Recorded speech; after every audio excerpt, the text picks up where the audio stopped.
Welcome once again to my channel. जब smartphone खरीदते हैं तो हम सबसे पहले ये देखते हैं, पूछते हैं जाके कि उसमें कितने कैमरा लगे होते हैं, कैमरा के मेगापिक्सल कितने हैं, बैटरी कितनी है, रैम कितनी है, मेमोरीज कितनी है, खत्म। बस यही तक पूछते हैं। एक दो चीज़ें और इन्फॉर्मेशन पूछ लेते हैं एडिशनल, लेकिन कभी भी ये नहीं पूछते हैं कि इसमें कौन से, देखते भी नहीं है, चेक भी नहीं करते कि इसमें कौन सा डिस्प्ले लगा हुआ है, आईपीएस है, एलसीडी आईपीएस है, एमोलेड है, ओलेड है, कौन सा डिस्प्ले लगा हुआ है, कितने रेजोल्यूशन है, कितने उसकी पीपीआई है, उसकी ब्राइटनेस कितनी है। हम इसलिए ये सब नहीं करते हैं क्योंकि डिस्प्ले के बारे में हमें ज़्यादा जानकारी है नहीं। बहुत से लोगों को डिस्प्ले के बारे में जानकारी है ही नहीं। ज़्यादातर लोगों के पास तो डिस्प्ले से कोई मतलब ही नहीं हुआ। उनको कुछ भी डिस्प्ले दे दो, उसको बस फेसबुक आना चाहिए, व्हाट्सएप दिखना चाहिए, कॉल करना चाहिए, मैसेज वगैरह इतना देखना है। डिस्प्ले कुछ भी हो, उससे कोई घंटा फर्क नहीं पड़ता है उनको।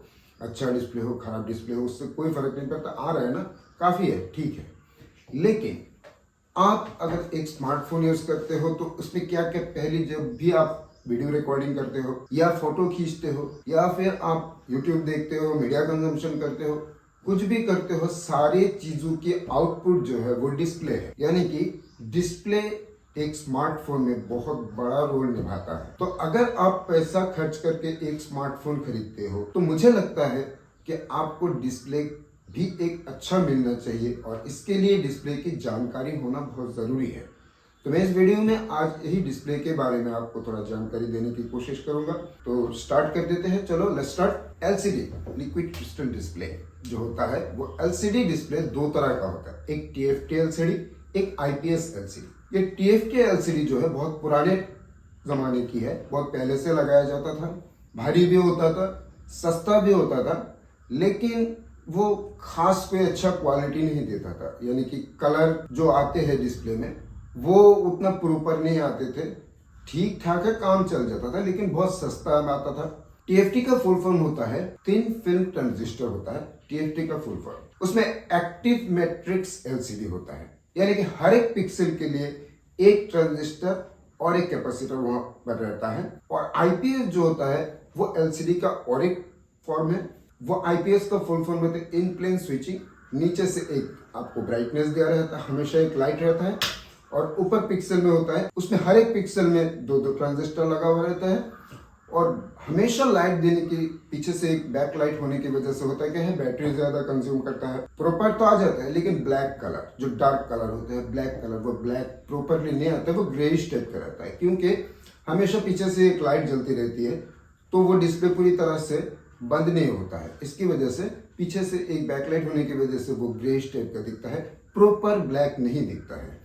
वो टीएफटी से थोड़ा महंगा है, उतना महंगा नहीं है, एमोलेड जैसा, ओलेड जैसा है, जो कि आप मिड रेंज के मोबाइल में आप या बजट मोबाइल में ज़्यादातर इसको इस्तेमाल किया जाता है। उसकी व्यूइंग एंगल भी अच्छी है, आप किसी भी एंगल से टिल्ट करके देख लो, आपको ठीक से दिखाई दे देगी। तो यह है एलसीडी की दो पार्ट्स, एक टीएफटी डिस्प्ले है और एक आईपीएस एलसीडी है। OLED, AMOLED, super AMOLED, super AMOLED plus, dynamic AMOLED, P OLED, बहुत तरह का नाम आता है। अब हम डिस्कस करेंगे इन्हीं के बारे में, ये सारी चीजें है क्या। पहले ओलेड के बारे में बात कर लेते हैं। ओलेड का फुल फॉर्म होता है organic light emitted diode. Light emitted diode नाम से पता चलता है, ये एक ऐसा डायोड है जो लाइट एमिट करता है। डायोड में करंट एक डायरेक्शन, यूनिडायरेक्शन में करंट जा सकता है, मतलब एक तरफ से करंट जा सकता है, वापस नहीं आ सकते वहां से करंट। अब लाइट क्यों जनरेट होती है, थोड़ा और डिटेल्स में जाते हैं। तो देखो, एक ये एक एटॉमिक स्ट्रक्चर है जिसमें इलेक्ट्रॉन बाहर आता है। ये जो आउटर रेडियस का इलेक्ट्रॉन है उसको फोर्स करने पर ये इस रेडियस से बाहर की आउटर शेल पे चले जाते हैं, अपनी शेल से बाहर शेल पे चले जाते हैं। कैसे? जैसे कि ये जो इसके ऊपर आप फोर्स अप्लाई करोगे, फोर्स कहां से आएगा?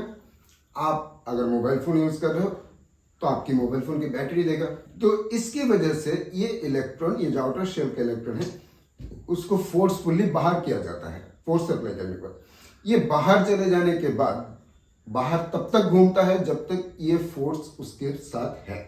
जैसे ही फोर्स धीरे धीरे कम हो जाता है, उसका एनर्जी कम हो जाता है, वो वापस उसी शेल पे चला आता है, और जब उसी शेल पे आता है तब एक फोटोन क्रिएट हो जाता है, जिसकी वजह से वो ग्लो करता है।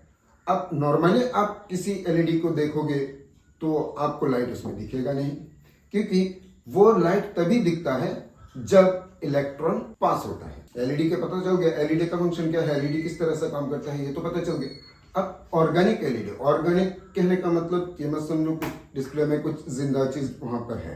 ऑर्गेनिक केमिस्ट्री में आप देखोगे जो भी ऑर्गेनिक केमिस्ट्री में होता है, कार्बन और हाइड्रोजन की जहां पर डायरेक्ट बॉन्डिंग होता है वो ऑर्गेनिक होता है। मतलब क्या होता है कि डिस्प्ले में दो इलेक्ट्रोड के बीच एक ऑर्गेनिक मटेरियल का रहता है, वो खुद से ग्लो करता है। वो तभी ग्लो करता है जब इसके अंदर इलेक्ट्रॉन पास किया जाता है। ऑर्गेनिक डिस्प्ले में क्या होता है कि जितने भी पिक्सेल्स लगे रहते हैं उन पिक्सेल्स को इंडिविजुअली आप किसी भी इंडिविजुअली हर एक पिक्सल को ग्लो कर सकते हो, बंद भी कर सकते हो। इससे क्या होता है कि आपकी जो डिस्प्ले की जो क्वालिटी है, जैसे कि डार्क ब्लैक है, जिस जगह पर डार्क ब्लैक है वहां पर पिक्सल जलेगा ही नहीं आपको, तो यानी कि पूरा प्योर डार्क दिखेगा आपको।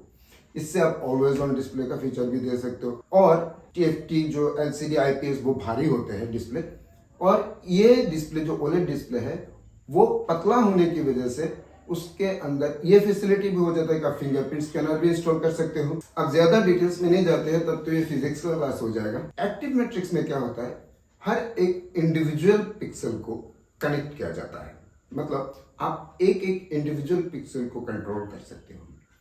तो ये एक्टिव मैट्रिक्स जो OLED का सिस्टम है वहीं से चला आया AAM AMOLED। ये सैमसंग ने इन्वेंशन किया था, सैमसंग ने इस पर इंट्रोड्यूस किया था, जिसकी वजह से सैमसंग का पैटर्न बन गया है, सैमसंग का AMOLED बन गया है। ये नॉर्मल OLED में पहले होता था क्या है कि जो डिस्प्ले है उसके ऊपर एक टच स्क्रीन लगाया जाता था टच सेंसिटिविटी के लिए, ना आप टच करते हो तो काम होता था। सैमसंग ने इस AMOLED में कर दिया क्या, उस टच पैनल को हटाकर जो डिस्प्ले है उसी को टच सेंसिटिव बना दिया। इससे डिस्प्ले और भी पतला हो गया। सुपर AMOLED, AMOLED प्लस, ये सारे उसी का ही एक एडवांस फॉर्म है और कुछ नहीं है। बेसिक टेक्नोलॉजी वही है। एक नया नाम कुछ दिनों पहले एक मोटोरोला की मोबाइल जब लॉन्च हुई थी उसमें आया था POLED। अब देखो इस डिजाइन में ये पिक्चर देखो, सबसे नीचे ये सबस्ट्रेट रहता है। इस सबस्ट्रेट जो होता है वो AMOLED में ग्लास का बना हुआ रहता है, ठीक है। अभी हमने मोटोरोला पे देखा है, लेकिन इसका इंट्रोडक्शन इससे पहले LG ने कर दिया था। उनकी एक LG Win नाम का एक फोन आया था, वहां पर ये जो सबस्ट्रेट दिख रहा है ना आपको, ये ग्लास का होता है। वहां पर उन्होंने क्या कर दिया, इस ग्लास को हटा के वो प्लास्टिक का कर दिया। इससे बेनिफिट क्या हो गया, वो और थोड़ा पतला हो गया, हल्का हो गया। ग्लास की वजह से ग्लास थोड़ा भारी होता है, मोटा होता है, प्लास्टिक पतला होता है और हल्का होता है, जिसकी वजह से इस चीज को आप कर्व डिस्प्ले, फोल्डेबल डिस्प्ले में यूज कर सकते हो। सुपर AMOLED, डायनेमिक AMOLED में शायद यही करते हैं सैमसंग वाले, लेकिन इसका कोई इंफॉर्मेशन नहीं है, इसलिए हम श्योरिटी के साथ तो नहीं कह सकते कि सैमसंग भी वही जो सबस्ट्रेट है उसको ग्लास को हटाकर प्लास्टिक का इस्तेमाल कर रहा है। तो ये प्लास्टिक यूज किया गया है, इसलिए इसको बोला जाता है कि POLED। ये डिस्प्ले की कैटेगरी है। यहां से आपको समझ में आ गया कि LCD IPS क्या होता है, LCD TFT क्या होता है, AMOLED, OLED, सुपर AMOLED। बाकी जो है हम और भी डिस्प्ले के बारे में, जैसे कि हम खरीदने जाते हैं डिस्प्ले में दिखा रहता है कि रिजोल्यूशन इतनी होती है। ये जो रिजोल्यूशन है वो HD, फुल HD तरह तरह का होता है। 720p। जब भी आप मोबाइल खरीदने जाओगे, स्मार्टफोन खरीदने जाओगे, तो डिस्प्ले कौन सा है, AMOLED, OLED, जो भी आपको देखना है आप उस हिसाब से देख लोगे। उसके बाद आपको देखना है कि भाई इसकी PPI कितनी है, PPI पिक्सल पर इंच, एक इंच में कितने पिक्सल्स है। PPI जितना होगा, ज्यादा होगा, वो डिस्प्ले उतना अच्छा होगा। मतलब अगर ज्यादा PPI है वो शार्प और सॉलिड डिस्प्ले आपको देगा, प्रॉपर कलर मिलेगा। उसके बाद होता है डिस्प्ले में और एक चीज, वो होता है उसकी ब्राइटनेस, यानी कि जिसको निट्स में मेजर किया जाता है। ब्राइटनेस को भी आपको ध्यान में रखना है, क्योंकि AMOLED डिस्प्ले जो IPS LCD है वो धूप में भी दिख जाता है, क्योंकि उसके अंदर पीछे से हमेशा एक बैकलाइट रहती है, जिसकी वजह से धूप में आपको देखने में ज्यादा दिक्कत नहीं होता। लेकिन AMOLED में ये प्रॉब्लम होता है, जैसे कि कड़ी धूप में आप जाओगे तो अगर ब्राइटनेस यानी कि निट्स अगर ज्यादा नहीं है तो आपको दिखेगा नहीं। कुछ कुछ मोबाइल में लिखा रहता है कि इतने इसके निट्स इतने पिक 1200 निट्स है, पिक ब्राइटनेस 1200 निट्स है, 1700 निट्स है। अभी तो iPhone 14 में 2000 निट्स है। तो आप ये मत समझो कि इसके अंदर हमेशा वो 2000 निट्स में ही चलता है। उसके पिक ब्राइटनेस है, यानी कि आप HDR में कोई भी कंटेंट देखोगे तो किसी पर्टिकुलर जगह पर जब ज़रूरत होगा तो वहाँ पर ब्राइटनेस मैक्सिमम 2000 निट्स तक जाता है। इसलिए अच्छी तरह से चेक कर लो कि इसके नॉर्मल ब्राइटनेस कितनी निट्स है और इसकी पिक ब्राइटनेस कितनी है। नॉर्मली एडवर्टाइजमेंट के टाइम पे सिर्फ पिक ब्राइटनेस के बारे में ही बताया जाता है, वो नॉर्मल ब्राइटनेस के बारे में बताते नहीं है। ये थी सारे डिस्प्ले की जानकारी। उम्मीद है आपको अब तक डिस्प्ले के बारे में थोड़ा बहुत नॉलेज तो हो गया है।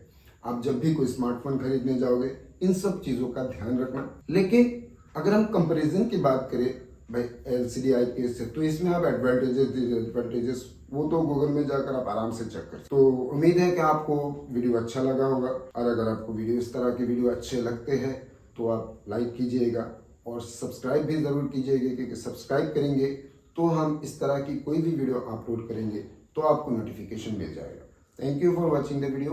नमस्कार।